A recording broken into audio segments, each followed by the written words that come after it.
అనంతపురం జిల్లాలో నాగలింగం అనే మా పుట్టూరుకు చెందిన ఒక యువ రైతు ఆత్మహత్య చేసుకున్నారు. అందరం కూడా అనంతపురం జిల్లాలో ఉన్న ప్రతి ఒక్కరూ అయ్యో మరి అనంతపురం జిల్లాలో ఆత్మహత్యల పర్వం మొదలైందా, రైతు బలవంతంగా ప్రాణాలు తీసుకోవడం ఏంది, ఎంత కష్టం వచ్చింది జిల్లాకు, 4 రోజులు బాగుంటే 10 రోజులు బాగలేని పరిస్థితి వచ్చింది అని బాధపడే సమయంలో అధికార పక్షంగా ఉన్న వాళ్ళు, కూటమి ప్రభుత్వంలో ఉన్న వాళ్ళ యొక్క బిహేవియర్ని నేను వ్యతిరేకిస్తూ ఉన్నాను. ఏమాత్రం మానవత్వం లేకుండా అక్కడ చనిపోయింది ఒక మనిషి, ఒక రైతు, ఒక కుటుంబీకుడు, అతని మీద వాళ్ళ అమ్మ, పిల్లలు, భార్య అంతా ఆధారపడి ఉన్న ఒక కుటుంబం ఛిద్రమైపోతుందనే ఆలోచన కూడా లేకుండా రైతు ఆత్మహత్య చేసుకుంటే రాజకీయంగా మాకెక్కడ ఒత్తిడో లేక ఇబ్బంది వస్తుంది అని 6-7 గంటలకే పోస్ట్ మార్టం చేసి, ఇదొక వింత, ఇది పోస్ట్ మార్టం చేయండి అని కాళ్ళు వేళ్ళ పట్టుకొని బంగపోతూ ఉంటారు ఆ ఏరియాలో.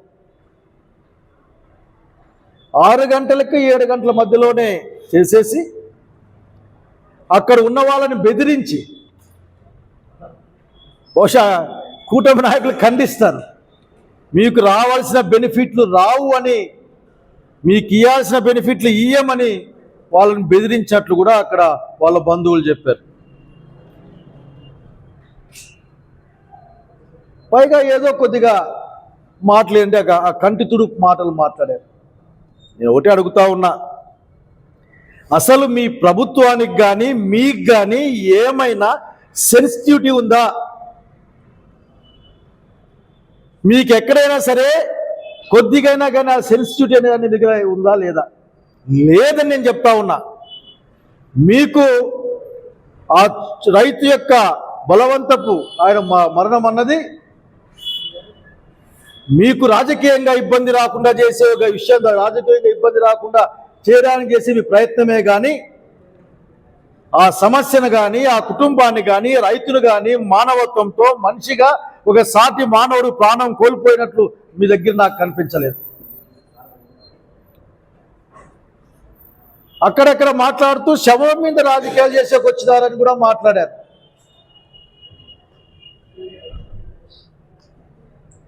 అట్లాగే వ్యవసాయ శాఖ మంత్రి కూడా శవరాజకీయం చేస్తూ ఉన్నారని మాట్లాడాడు. నాకు తెలిసిన వార్త ఏంటంటే, అసలు ఆ శవాన్ని రాజకీయానికి వాడుకుందాం అనుకున్నది మీ యొక్క కేంద్ర కార్యాలయం, తెలుగుదేశం పార్టీ కేంద్ర కార్యాలయం తప్ప ఇంకోటి కాదు. ప్రభుత్వం యొక్క ఉత్తర్వులతోనే, వాళ్ళ యొక్క ఆజ్ఞతోనే, వాళ్ళ యొక్క బెదిరింపుతోనే సహజమైన పోస్ట్ మార్టం పద్ధతులకు వ్యతిరేకంగా పోస్ట్ మార్టం చేసి, జీవితం పట్ల మాకు గౌరవం ఉంది, వ్యవసాయం మాకు పూజనీయమైంది, దాని పట్ల ప్రేమ భక్తి మాకున్నాయి కాబట్టే మేము దాన్ని రాజకీయం చేయదలుచుకోలేదు.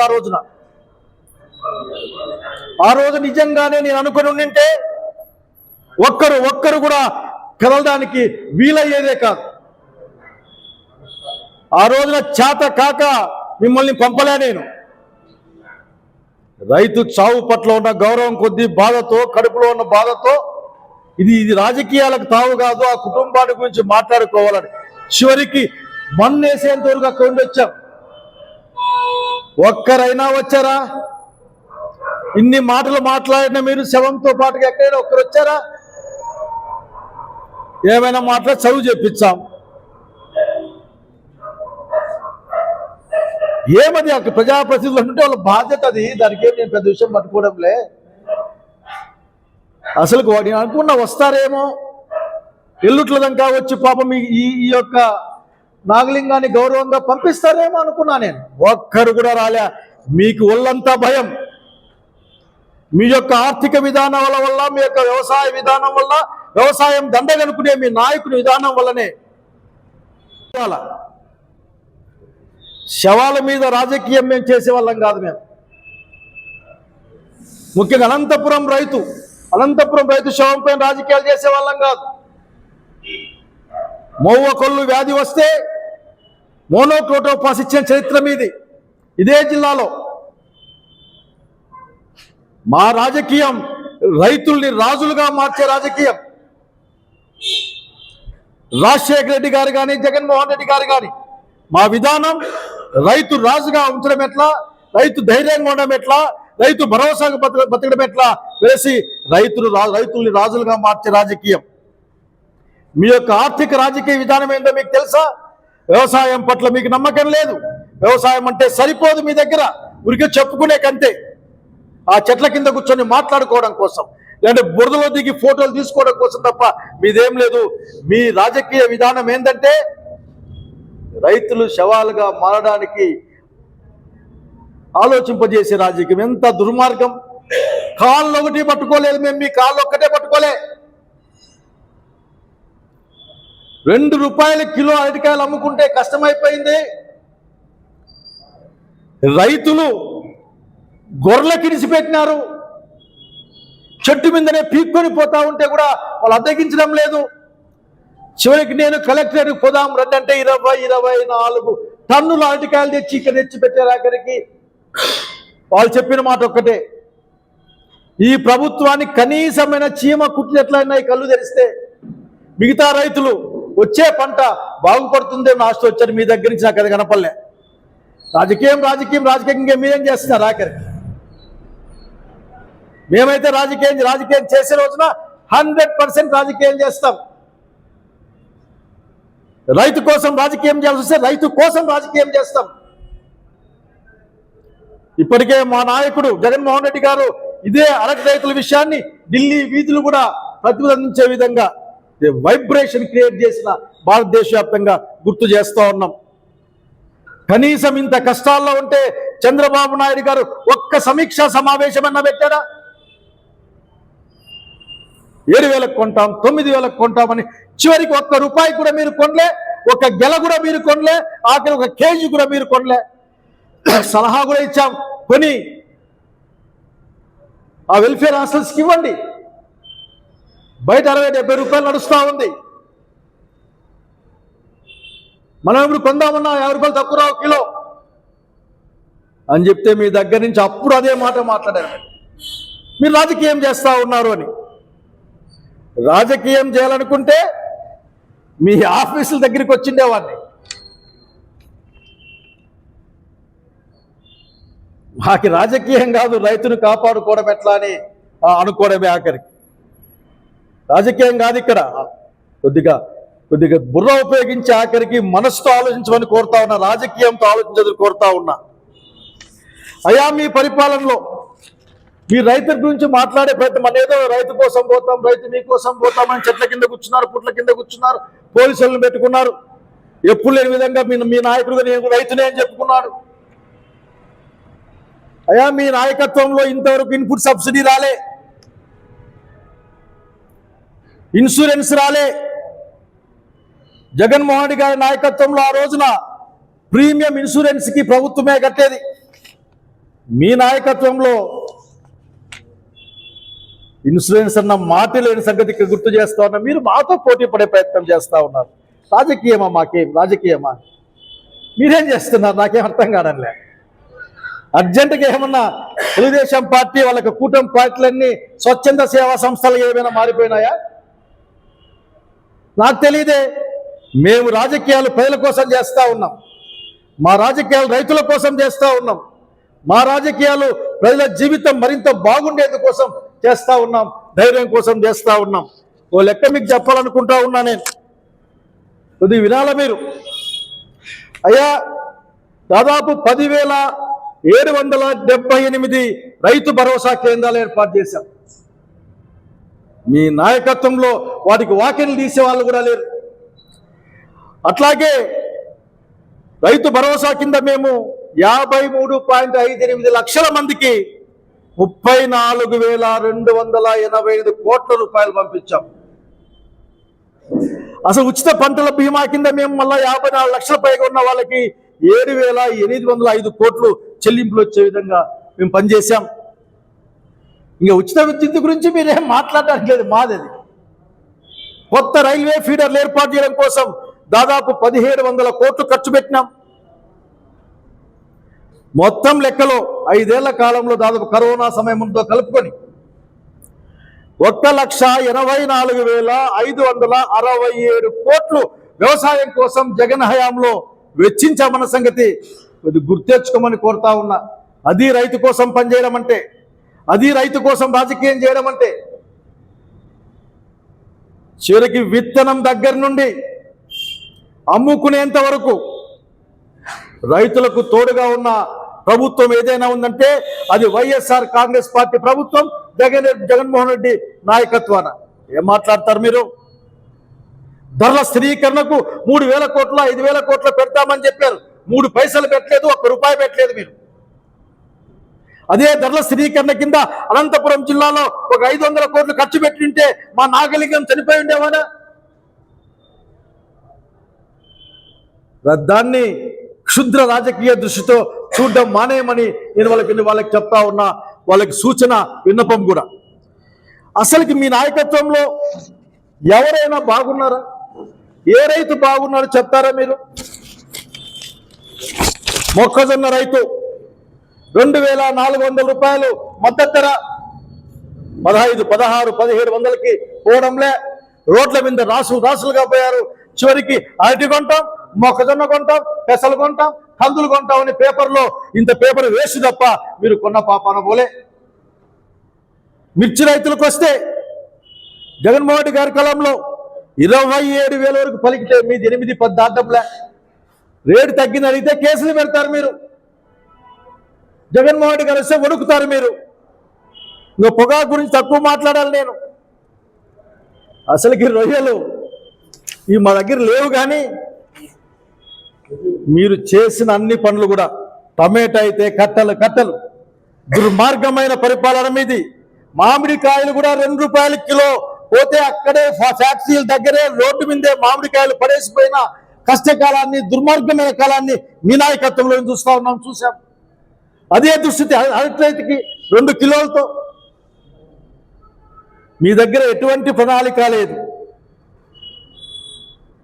మీ దగ్గర వ్యవసాయం గురించి మీరు మాట్లాడాలి. మీరు ఎంతసేపు ఉన్నా కానీ ఆ భూములు ఎట్లా అమ్ముకుందాం, మీ భూములు ఎట్లా కొందాం, వాన్ ఎట్లా తెస్తాం, వీడు ఎట్లా తెస్తాం, కానీ ఎట్లా భయపడిస్తాం. విశాఖ ఉక్కు ఫ్యాక్టరీ నుంచి మాట్లాడితే ఏ విధంగా బెదిరిస్తాం. ఈ తప్ప మీరు వ్యవసాయం గురించి మీరు ప్రణాళిక లేదు. అన్ని జిల్లాలు ఎందుకు, నా జిల్లా అనంతపురం జిల్లా గురించి మాట్లాడుకుందాం. వేరుశెనగ ప్రధానమైన జిల్లా ఇది. దాదాపు 13 లక్షల ఎకరాలు ఇక్కడ పండించే వాళ్ళం. అది చివరికి మీ ఆలోచనలోనే 4 లక్షల చిల్లరకు వచ్చింది. తీరా వేసింది 1 లక్ష చిల్లర కంటే ఎక్కువ కాలే, 1.4 అనుకుంటా నేను.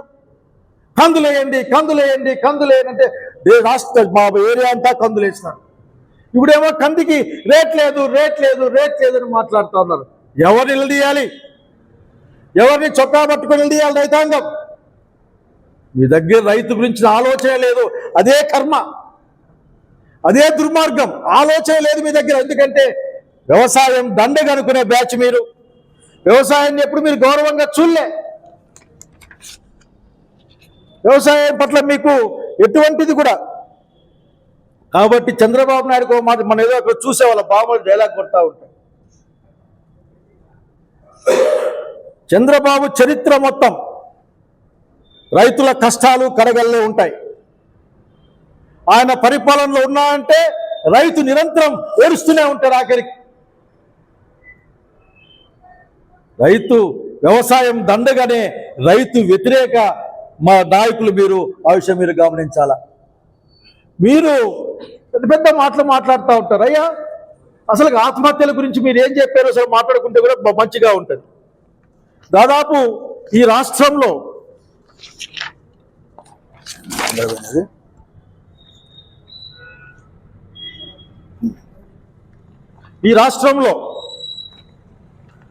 కూటమి ప్రభుత్వ పాలనకు వచ్చిన తర్వాత జూన్ నుంచి ఇప్పటి వరకు రమారమి 250 మంది పైగా ఆత్మహత్య చేసుకున్నట్లు సమాచారం, గణాంకాలు చెప్తా ఉన్నాయి.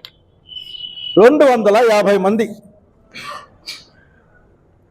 ఉమ్మడి కర్నూలులో 68 మంది.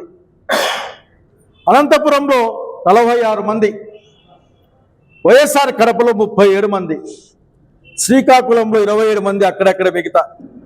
ప్రభుత్వం గణాంకాలకు వ్యతిరేకంగా మీరు 104 మంది అని బుకాయించే ప్రయత్నం చేస్తారు.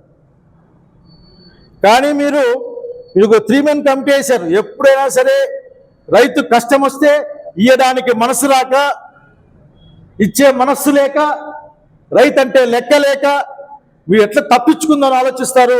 మీ యొక్క 3 మెన్ కమిటీ చేసింది ఏంటంటే 97 మంది. కానీ ఈసారి బడ్జెట్లో మీ వాళ్ళు ప్రవేశపెట్టారు అధికారయుతంగా 60 మంది. కానీ ఇంకో దుర్మార్గం ఏంటంటే ఇంతవరకు ఒక్కరికి కూడా ఒక్క పైసా పరిహారం రాలే. నిన్న నాగలింగం కేసులో కూడా మేము డిమాండ్ చేస్తూ ఉన్నాం 25 లక్షలు ఇవ్వాలని. ఆ కుటుంబం నిలబడాలంటే, అప్పులు తట్టుకు నిలబడాలంటే ఎంత డబ్బులు ఇస్తే ఎక్స్గ్రేషియా ఇస్తామన్న పదం ఏ ఒక్కరి నోట్లో నుంచి కూడా రాలే. అధికారులు, కలెక్టర్ మాట్లాడలే, వ్యవసాయ శాఖ మాట్లాడలే, మీ కాంపెన్సేషన్ ఇద్దరు ఓటికి రాలే, లేక వచ్చిపోయిన ప్రజాప్రతినిధులు మాట్లాడలే, లేక అక్కడే శ్రీకాకుళం, విజయవాడ నుంచి రైతు శవరాజకీయాలు చేస్తామని చెప్పి గట్టి గరిచే వ్యవసాయ శాఖ మంత్రి మాట్లాడలే. అసలుకి రైతుల గురించే నేను ఉన్నాను, రైతుల కోసం మీకోసం పెట్టినాయని చెప్పిన చంద్రబాబు నాయుడు మాట్లాడలే. అట్లాగే నేను అసలుకి ప్రశ్నించడానికే పుట్టినాయని చెప్పిన ఆయన పవన్ కళ్యాణ్ గారు కూడా మాట్లాడలే. అంతా సలక్షణంగా ఉందని ఎప్పుడు నిరంతరం ప్రకటించుకునే ఆ డిఫాక్టో సీఎం గారు కూడా మాట్లాడలే. వీరికి వచ్చి చెప్పాల్సింది ఏంటంటే నాగలింగం కుటుంబాన్ని ఎట్లా ఆదుకుంటామో చెప్పాలి. ఇదిగో మీ అప్పులన్నీ ప్రభుత్వం మాఫీ చేయిస్తుందని చెప్పాలి, కడతామని చెప్పాలి. ఇదిగో మీ పిల్లల భవిష్యత్తుకు, మీ కుటుంబ భవిష్యత్తుకు ఇదిగో ఇంత డబ్బుల్ని మీకు ఇస్తామని చెప్పాలి. ఇవన్నీ ఏవీ లేవు. కనీసం జిల్లా అధికార యంత్రాంగం ఆ రైతు కుటుంబాన్ని కానీ, ఆ మరణాన్ని కానీ పరామర్శించిన పాపాన కూడా పోలేదు. ఇది రైతుల పట్ల, రైతు మరణాల పట్ల మీకున్న గౌరవం, ఇది మీకున్న తేలిక భావం అని స్పష్టంగా చెప్పాలనుకుంటా ఉన్నా నేను. ఈ రోజుకి మీరు ఏం మాట్లాడతారు? ఏం మాట్లాడినా సరే మీరు మాట్లాడే మాట ఒకటే, మేము అన్నీ బాగా చేస్తా ఉన్నాం, అన్నీ బాగా చేస్తా ఉన్నామని. చంద్రబాబు నాయుడు గారిని కోరుతా ఉన్నా, మీ యొక్క ఆలోచన మీ పార్టీ వాళ్ళకు పంచద్దండి. నేను అధికార పక్షాన్ని కోరుతా, కొద్దిగా రైతు పట్ల ప్రేమ కలిగి ఉండండి, రైతు పట్ల గౌరవం కలిగి ఉండండి, రైతు మరణాల పట్ల బాధతో కూడిన ప్రేమ కలిగి ఉండండి. వాళ్ళ కుటుంబాలను ఎట్లా ఆదుకోవాలో మీకు అర్థం కాకపోతే వైఎస్ఆర్ కాంగ్రెస్ పార్టీ నాయకుడు జగన్మోహన్ రెడ్డి గారిని అడిగి తెలుసుకోమని నేను కోరుతా ఉన్నా. ఈ రోజున మరొకసారి చెప్తా ఉన్నాను, మేము శవ రాజకీయాలు చేసేందుకు రాలే, స్పష్టంగా చెప్పినాం. బాధతో వచ్చినాం, మీరు తప్పించుకోవడానికి వచ్చారు. ఇవన్నీ కూడా మంచి పద్ధతి కాదని తెలియజేసుకుంటా ఉన్నా. తక్షణం మీ యొక్క మైండ్ సెట్ మారాలా. నేను పదే చెప్పేది ఒకటే, మీ యొక్క మైండ్ సెట్ మారాలా. మీ ఆలోచనలో వ్యవసాయం రావాలా, మీ ప్రణాళికల్లో వ్యవసాయం రావాలా. అనంతపురం జిల్లా రైతు గురించి మాట్లాడుతూ ఎన్నెన్ని మాటలు మాట్లాడారు చంద్రబాబు నాయుడు గారు మీకు గుర్తుందా? హబ్గా మారుస్తాను దీన్ని, వెజిటబుల్స్కి అట్లాగే ఫ్రూట్స్కి, అంటే హార్టికల్చర్ హబ్గా మారుస్తారని ప్రకటనలు ఇచ్చి ఆ ప్రకటనలే సిగ్గుపడతా ఉన్నాయి. ఇంకో పెద్ద ప్రకటన చేశారు, మా వాడు చెప్తాడు, మేము ఎయిర్ కార్గో పెట్టి లిఫ్ట్ చేస్తాం ఇక్కడి నుంచి అని. అదేమో కానీ మీ ఎయిర్ కార్గో ఏమో కానీ మా అమాయక రైతు ప్రాణాలు మాత్రం గాల్లో కలిసిపోయినాయి. ఆ విషయం మీరు గుర్తుపెట్టుకోవాలా. దానికి ఎల్లకాలం మోసం చేయొద్దండి. మీరు మోసం చేసే ఆలోచనలతోనే మీరు ఉండొద్దండి. అందువలన ఎవరికి కూడా లాభం లేదు. మీరు ఎంతసేపు వచ్చినా సరే మోసం, రైతులకి ఒక విధమైన అన్యాయం చేసే ప్రక్రియ. అయ్యా చంద్రబాబు నాయుడు గారు వాళ్ళ యొక్క మొత్తం పరివారం చెప్తా ఉన్నాయా, రైతు అమాయకుడు, గట్టిగా అరవడానికి కూడా శక్తి లేనివాడు, లేకుంటే అయ్యో అనుకునేవాడు. మా ప్రభుత్వం మేమందరం రైతుకు ఆసరా ఉండే విధంగా ప్రయత్నం చేసేవాళ్ళం. రైతుకు ఆసరాగా ఉండి రైతు జీవితాన్ని బాగుండాలని కోరుకునే వాళ్ళం. డాక్టర్ వైఎస్ రాజశేఖర రెడ్డి అనుయాయులుగా కూడా మేము చెప్తా ఉన్నాం. మీరు రైతుని మోసం చేయడం ఎట్లా, రైతుని మభ్యపుచ్చడం ఎట్లా, చివరికి రైతుల భూములు లాక్కోవడం ఎట్లా అని ఆలోచించే వాళ్ళుగా మీరైన సంగతి గుర్తుపెట్టుకొని కోరుతా ఉన్నాను. నేను రైతాంగాన్ని కోరుతా ఉన్నాను, వచ్చే కాలం మంచి కాలం ఉంది. మీరు ధైర్యాన్ని కోల్పోవద్దండి. దయచేసి మీరు ఆత్మహత్యలు లాంటి ఆలోచనలు చేయొద్దండి. జీవితం చాలా విలువైంది. ప్రత్యేకించి మీకు ఒక మాట చెప్తా ఉన్నా, కరువుతో తరతరాలుగా కరువుతో యుద్ధం చేస్తూ కూడా వ్యవసాయాన్ని బతికించుకున్న నిలబెట్టుకున్న జిల్లా మంది. ఈ సందర్భంగా నేను శ్రీశ్రీ గారిని గుర్తెచ్చుకుంటా ఉన్నాను. పతితులార భ్రష్టులారా, బాధా సర్పద్రష్టులారా, ఏడవకండి ఏడవకండి, వస్తున్నాయి జగన్నాథ జగన్నాథ జగన్నాథ చక్రాలు అనే మాట నేను శ్రీశ్రీ గారి గౌరవంతో గుర్తు చేసుకుంటూ, రైతును అజెండాగా పెట్టుకోమని, రైతు రాష్ట్రమైన ఆంధ్రప్రదేశ్ని రైతు రాష్ట్రంగా గుర్తించమని చంద్రబాబు నాయుడికి సూచన, విన్నపం, డిమాండ్ చేస్తూ ముగిస్తా ఉన్నాను.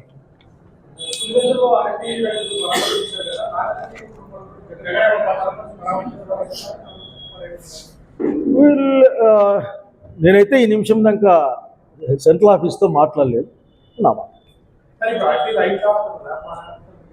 అదొక దుర్మార్గం, అది ఒక దుర్మార్గం. అసలు అతను 2 సంవత్సరాల క్రితం అరటికాయల వ్యాపారం చేద్దాం అనుకున్నాడట.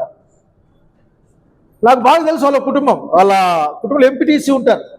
గతంలో కూడా అతను వాళ్ళ వంశపారంపర్యంగా వచ్చే చిన్న భూమిలో అరటి మొక్కలు వేశాడు. ఆ కొండ వాళ్ళకి దాదాపు 2.5-3 ఎకరాల్లో కూడా కౌలుకు తీసుకుని అరటికాయలు వేశాడు.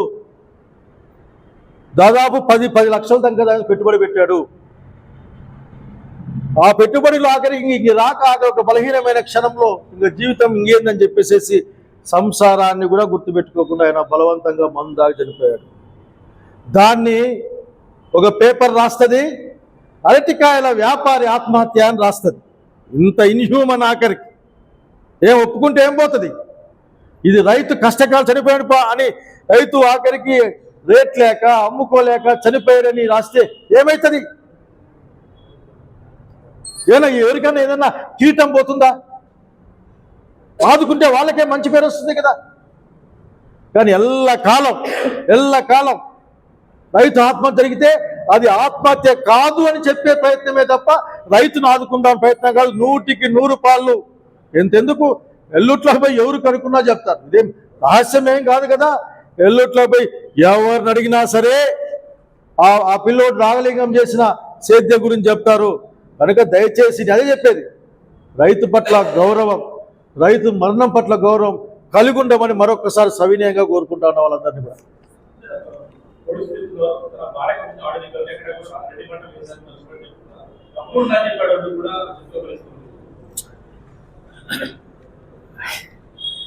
అరటి పంట వేసినందుకే అప్పులైనా నీకు ఆశ గుర్తు పెట్టుకోవాలి. ఇప్పుడు అప్పులు ఏమన్నా చెట్టు అప్పు కాస్తుందా? అప్పు చేసి చెట్టేస్తారు. మినిమం కామన్ సెన్స్ కదా ఇది. ఇప్పుడు 4 ఎకరాలు అరటి చెట్లు వేయాలంటే దాదాపు 4 లక్షల లెక్క కావాలి. అప్పు తెచ్చుకుంటే అప్పే చూస్తావా? ఆ చెట్టు కోసం కాదా? ఇవన్నీ తప్పించుకునే వ్యవహారాలు. అసలుకి రైతు అంటే ప్రేమ లేకపోవడం, చావు పట్ల గౌరవం లేకపోవడం తప్ప అంతకంటే ఏం కాదు. Thank you.